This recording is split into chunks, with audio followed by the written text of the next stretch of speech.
বন্ধুরা, আসসালামু আলাইকুম। আল্লাহর রহমতে আশা করি সবাই ভালো আছেন। জিবি ফ্রি নেটের সব সমস্যার সমাধান নিয়ে নিন।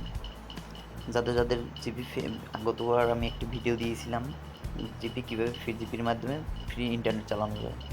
তারা যাদের সমস্যা পড়েছেন তাদের সমাধানগুলো আপনাদের আজকে দিব। আগে বলে রাখি, ধৈর্য আর ধারণ ক্ষমতা অবশ্যই থাকতে হবে জিপি দিয়ে ফ্রি নেট ইউজ করার জন্য, অন্যথায় ইগনোর করতে পারেন। একজন এক এক প্রবলেমের কথা জানিয়েছেন মেসেজে, কমেন্টে। তাই আজকে আমি আপনার বিভিন্ন সমস্যা কালেক্ট করে তার সমাধান নিয়ে হাজির হয়েছি। চলুন শুরু করা যাক। ভাই, জিপিতে কি এখন ফ্রি ইজিনেট দিয়ে ফ্রি নেট চলে? হ্যাঁ ভাই, চলে, তবে সবার না।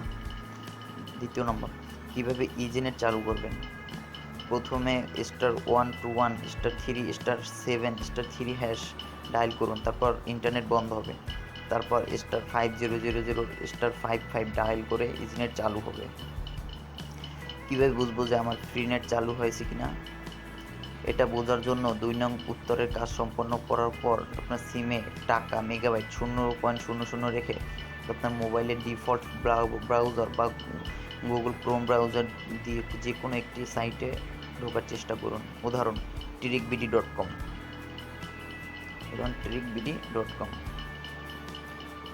তারপর উক্ত সাইটে যদি না ঢোকে তাহলে redirection gpizinet.com তো সাইটে ঢোকেন।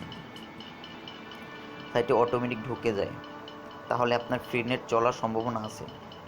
প্রশ্ন নাম্বার 4, রিডাইরেক্ট হয় না তাহলে কি চলবে? না, চলবে না ভাই। রিডাইরেক্ট হলেই কি চলবে? না ভাই, শুধু রিডাইরেক্ট হলেই চলবে না। ফ্রি নেট চালানোর সময় আপনার আইপি অ্যাড্রেস 10.41 থেকে 10.49 অথবা 10.88 থেকে 10.98 হতে হবে। আইপি চেক করব কিভাবে? এটা খুবই ইজি। আপনার ফোনের সেটিংয়ে যান, সেটিংয়ে এবং অ্যাপ সেটিং, তারপর অ্যাবাউট যান, তারপর স্ট্যাটাস। এখন দেখেন আইপি অ্যাড্রেস দেখা যাচ্ছে। আইপি দেখার সময় ডাটা অন করে নেবেন। আইপি চেঞ্জ করব কিভাবে? আইপি অ্যাড্রেস চেঞ্জ করতে হলে আপনাকে ডাটা অন অফ করতে হবে যতক্ষণ পর্যন্ত 10.41 থেকে 4.9 এবং 10.88 থেকে 98 এর মধ্যে না আসবে ততক্ষণ পর্যন্ত ডাটা অন অফ করুন। কেপিএন টানেলের সেটিং কীভাবে করব ভাই? কেপিএন টানেল সেটিং এর জন্য তার নিচের মতো সেটিং করে নিন। উদাহরণ SSS connection auto connected mark করে দিবেন। তারপর পিং সার্ভার google.com দিয়ে দিবেন এবং কানেকশন ফরওয়ার্ড ভিপিএন সার্ভিস দিয়ে দিবেন। 9 নম্বর, কনফিগ ফাইল ডাউনলোড দিতে পারছি না কেন ভাই? তোর ভাই, আপনি কনফিগের কথা বলছেন, এটা এখন কাজ করবে না। আমি যে কনফিগ দিই সেইটা ব্যবহার করুন। ডাউনলোড করার জন্য অপেরা ব্রাউজার ব্যবহার করতে পারেন। কেপিএন টানেল কীভাবে এই ফাইল ইম্পোর্ট করব? কেপিএন ফাইল ইম্পোর্ট করার জন্য উপর ডান পাশে কর্নারে 3টি ডট পাবেন, ওইটাই ক্লিক করলে কনফিগ আসবে। তারপর ইম্পোর্ট ক্লিক করুন। তারপর আপনি যে ফোল্ডারে এই ফাইলটা ডাউনলোড দিয়েছেন সেখানে ক্লিক করুন। ইউসি হ্যান্ডেলার সেটিং কীভাবে করব? এসএস হটটা দেখেন। ইউসি হ্যান্ডেলার দিয়ে ডাউনলোড দিব কীভাবে? ডাউনলোড হচ্ছে না, তো এটা একটু জটিল। প্রথমে আপনি যে কোনো কিছু ডাউনলোড দেন, তারপর দেখবেন ডাউনলোড না হয়ে রিটারাই লেখা আসছে। এখন আপনি যে ফাইলটি ডাউনলোড করতে চাচ্ছেন সেটাতে চাপ দিয়ে ধরে রাখুন। তারপর দেখবেন নিচে ডান দিকের কর্নারে 3টি ডট রয়েছে, এটাতে ক্লিক করে ডাউনলোড পাথ কপি করেন।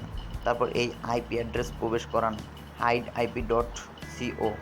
তারপর ফাঁকা বক্সে কপি করা ডাউনলোড পাথ পেস্ট করুন এবং গো দেন। এখন দেখবেন ডাউনলোড হবে। তারপরও যদি কারো না চলে তাহলে ভাই আপনার ফোনের চালানোর কপাল নাই।